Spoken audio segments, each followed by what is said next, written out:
Tordo querido 321 Mundial del 30, bienvenidos a la historia de los mundiales, la saga del Tordo en el derbi. Bueno, primero decir que Año de Mundial es una entrega que va a hacerse semanal tratando de ya meternos en la fiebre mundialista, año mundialista, y la idea es llegar justamente hasta Qatar 2022, empezando desde Uruguay 30, van a cumplirse 100 años justamente en el 2030 de 100 años de la Copa del Mundo, que va a ser algo especial también. Así es que así es, Bato. ¿Y cómo empezamos la historia? Pues bueno, nos tenemos que ir mucho antes de 1930. ¿Por qué? Para justamente explicar qué pasó, cómo se formó, qué ocurrió previo a las Copas del Mundo. Porque todo empieza con Inglaterra, que no solamente en el nuevo siglo, en el siglo XX, empezó a perder preponderancia deportiva, sino también dirigencial, lo que habíamos justamente hablando. ¿Por qué? Porque en 1904 se funda la FIFA. Se funda la FIFA después de un Francia 3, Bélgica 3. Ya no eres el más bacán de la fiesta. Ya no eres, porque ya se te hizo famoso el juego. Ya los invitados que querían siempre estar contigo ya prefieren ir a otro que es más abierto, más tranquilo, que incluya más países, y obviamente pues el resto, claro, veían como las estrellas a los ingleses todavía, a los británicos, de hecho los escoceses también, pero obviamente querían también ya formar parte de. Entonces, ¿qué es lo que ocurre? Inglaterra, Freemasons, 1863, las reglas del juego, pero hasta el 71 que empieza la FA no se ponen de acuerdo aún. No se ponen de acuerdo aún, y claro, en el mismo Inglaterra todavía las reglas, no es que llegó el Freemason, puso las reglas y se empezó a jugar así en toda Inglaterra, no. Hasta que llegó a unificarse las reglas pasó casi 8 años, mira. Y qué decir del resto de la isla, de las islas británicas, es decir, Gales e Irlanda, que en ese momento no había Irlanda del Norte y República de Irlanda, era una sola. Entonces se crea la International Board en 1886 para que todas las islas británicas jueguen a lo mismo. ¿Qué es lo que ocurre? En 1886 forman 4 miembros la International Board, uno de Inglaterra, uno de Escocia, uno de Gales y uno de Irlanda. Pero, claro, es el ente encargado de poner las reglas del juego y además modificarlas. Conforme va pasando el tiempo, voy a ver un poquito rápido pero conforme va pasando los años, la International Board es realmente el ente mundial del fútbol, porque solo se practicaba prácticamente en las islas británicas. Pero en 1904 se crea la FIFA con Jules Rimet, Robert Guerin, que es el primer presidente de 1904 a 1906, y trata de traer a la International Board a la FIFA. Pero la International Board dice, ¿quién eres vos? El dueño de la pelota soy yo. ¿Quién eres tú? Y entonces la International Board se mantiene aparte de la FIFA hasta 1913 con la llegada de Daniel Burley Woolfall, el primer presidente inglés de la FIFA, cuyo dominio fue consigo ya... Trajo 2 cosas del primer presidente de la FIFA al juego, que es que el juego se juegue en el continente como se juega en las islas, con el régimen inglés, es decir, las reglas inglesas, y además incorporar a los Juegos Olímpicos al fútbol. Son los 2 grandes aportes de Daniel Woolfall en la historia del juego, el primer presidente inglés de la FIFA. Pero no consigue formar un campeonato del mundo, que ahora te paso a contar que después va pasando el tiempo, desde 1886 la International Board empieza a aceptar a gente de afuera, cuando entra a la FIFA en 1913, y forman 8 miembros, 4 ingleses, 1 de cada país de las islas y 4 del resto del mundo. Pero mira cómo es hasta ahora. Para tú cambiar una regla del juego tienen que estar 6 a favor, y siempre los 4 de las islas británicas. Si es que hay 6 a favor, pero no 4 de los británicos. No, uno de los 4 no se cambia la regla. Pero 3 británicos. 4. Pero me refiero, si hay 3 británicos y 3 de afuera, no pasa. No, tienen que ser los 4 británicos. Siguen siendo los dueños del juego. Bien. Como los mármoles, Erling, que son muy famosos ingleses. Para muchos dicen, ventajosamente todavía el juego está en mano de sus autores. Adherimos. Perfecto. Entonces, vamos con esto. 1904 se forma la FIFA. Ya se habían formado algunas confederaciones también. Por ejemplo, 1889, Holanda, Dinamarca. 1891 Nueva Zelanda, 1893 la Argentina, 1895 Chile, Suiza, Bélgica, 1898 Italia, la Federación Italiana di Gioco di Calcio, 1900 Alemania, Uruguay, 1901 Hungría, 1902 Noruega, 1904 Suecia. De todos esos 8 son el grupo que forma finalmente la FIFA. Francia, Bélgica, Holanda, Dinamarca, Suecia, Suiza, España y Alemania. España sabe como quién, como el Real Madrid, porque la Federación Española se funda en 1905 y se adhiere a la FIFA en 1913. Ese es el detalle cómo empieza.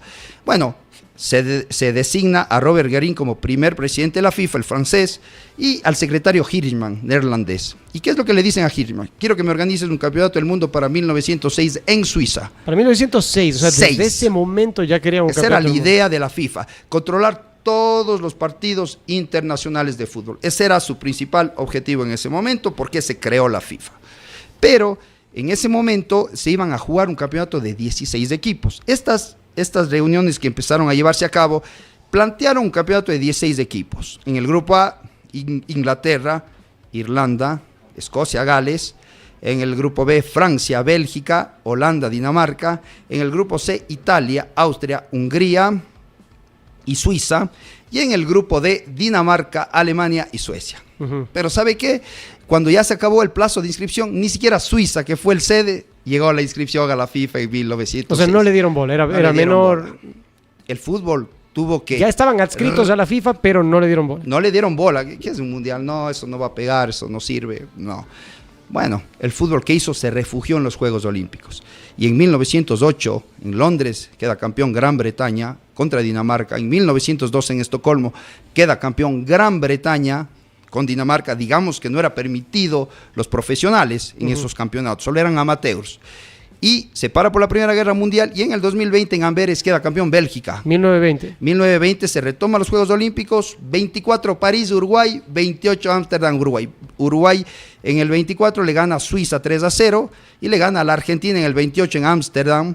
Ya veremos, por eso se llaman las tribunas del París, centenario. Colombes y Ámsterdam. Colombes, Ámsterdam, Colombes América. Era porque se jugaba en el estadio de Colombes. La zona de Colombes, claro. Colombes, Ámsterdam, América y la otra es la Olímpica, me parece. La Olímpica es la cuarta tribuna del centenario.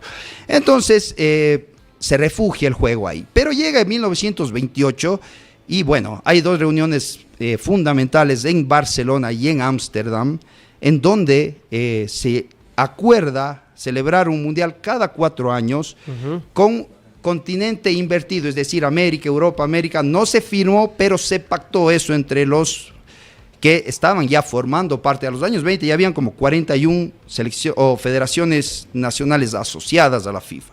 Entonces, en estas reuniones de Barcelona y Ámsterdam se acuerda jugar un campeonato del mundo cada 4 años con una sede alterna entre Europa y América.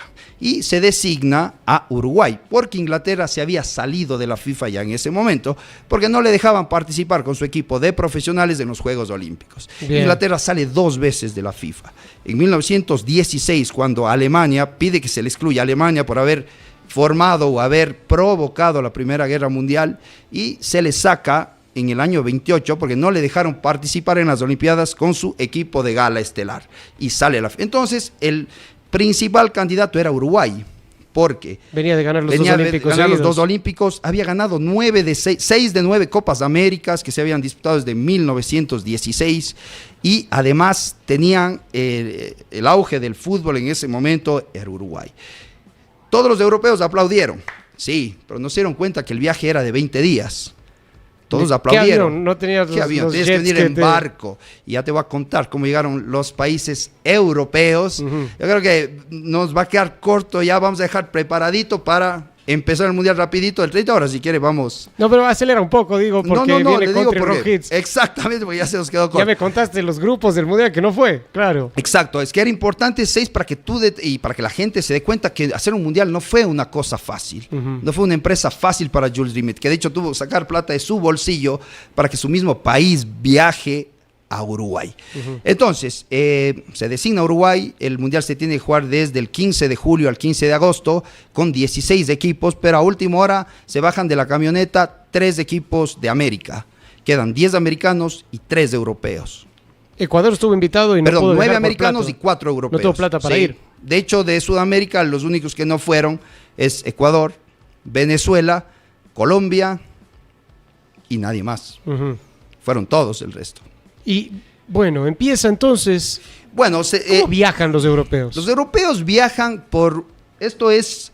Así como Napoleón Bonaparte fue la figura de Francia, a partir de Napoleón, Francia no volvió a tener nadie más como él y Jules Rimet, tan bajito y voluntarioso como él, pero suplantó a las bayonetas por las pelotas, mucho más pacífica la cosa, ¿no? Pero bueno, Jules Rimet hizo demasiadas cosas para poder llevar a cabo un mundial, vato. Tuve que convencer al rey de Rumania, por ejemplo, para que le mande al equipo, no, al amante del rey de Rumanía. Para que le convenza Carolina al rey. Lupescu, para que le convenzca al rey que por favor les deje salir a unos empleados de una fábrica petrolera de Rumanía que represente a Rumanía en la primera Copa del Mundo.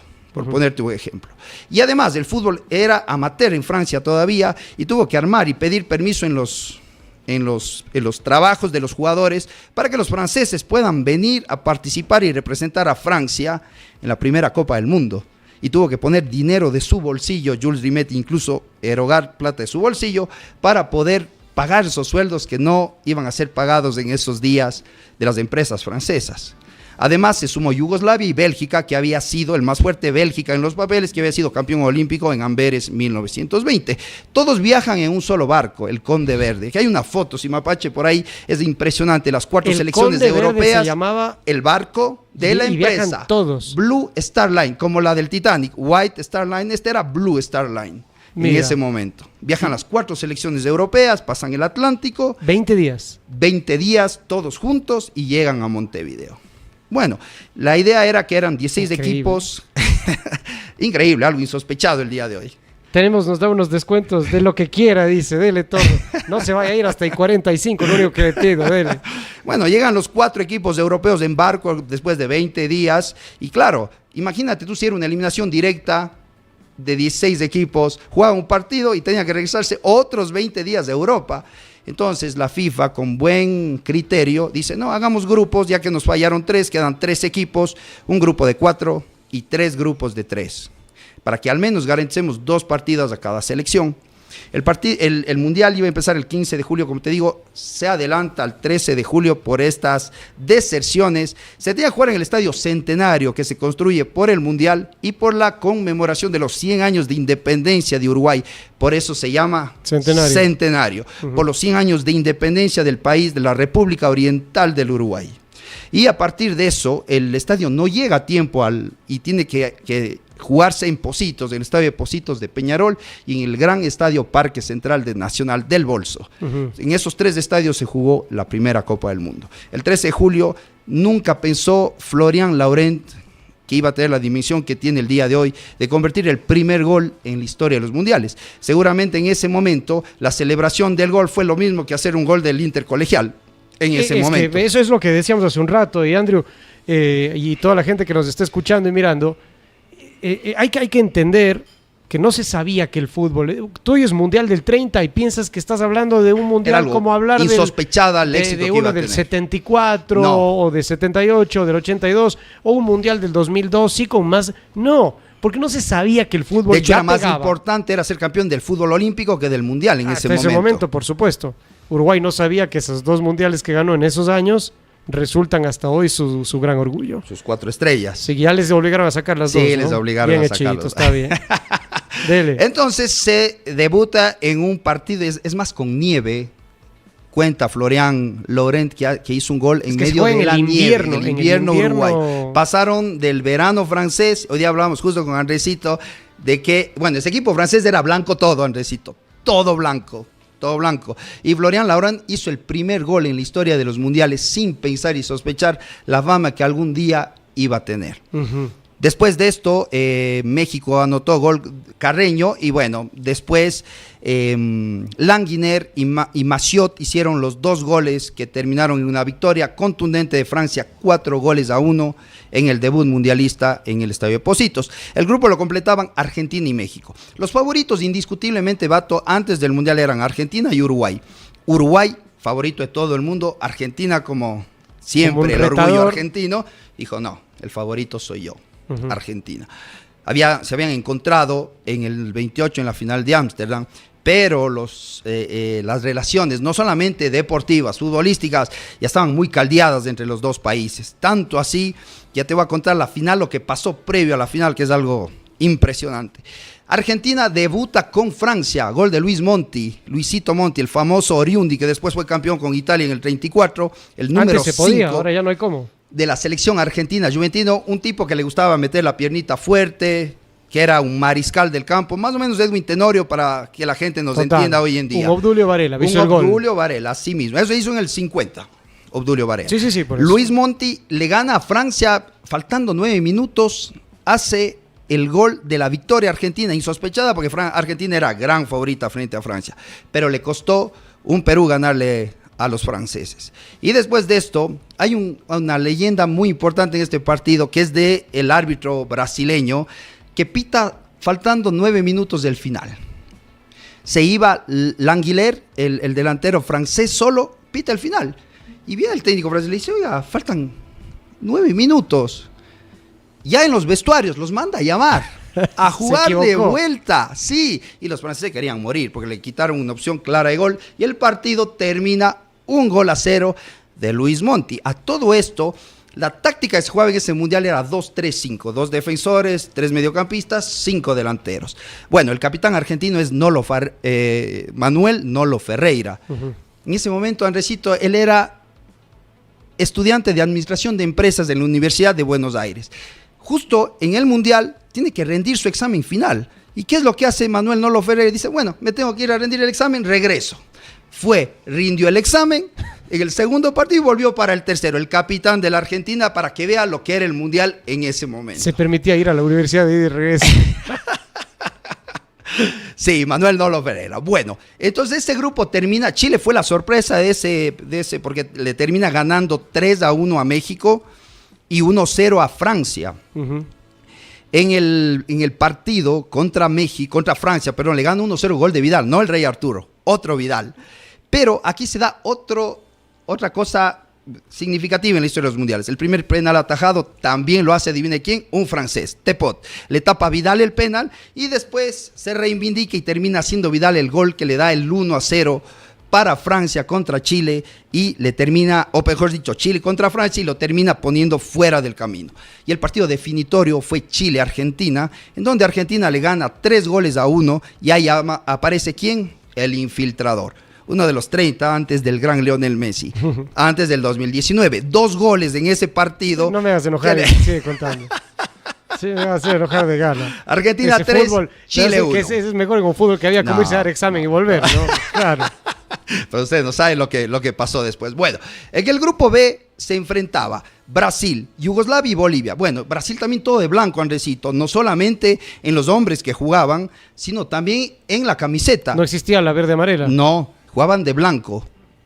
Brasil jugaba de blanco y Sao Paulo no le presta a los jugadores a la selección brasileña. Entre esos, el mayor representante futbolístico de los años 20 de la selección brasileña o del fútbol brasileño, el gran Arthur Friedrich, un hombre de color que rendía los exámenes semana a semana en Sao Paulo y les pintaba la cara en el Teatro de los Blancos. Eso dijo JJ Galeano ¿cómo es? Eduardo Galeano, el gran escritor uruguayo que lo escribe brillantemente.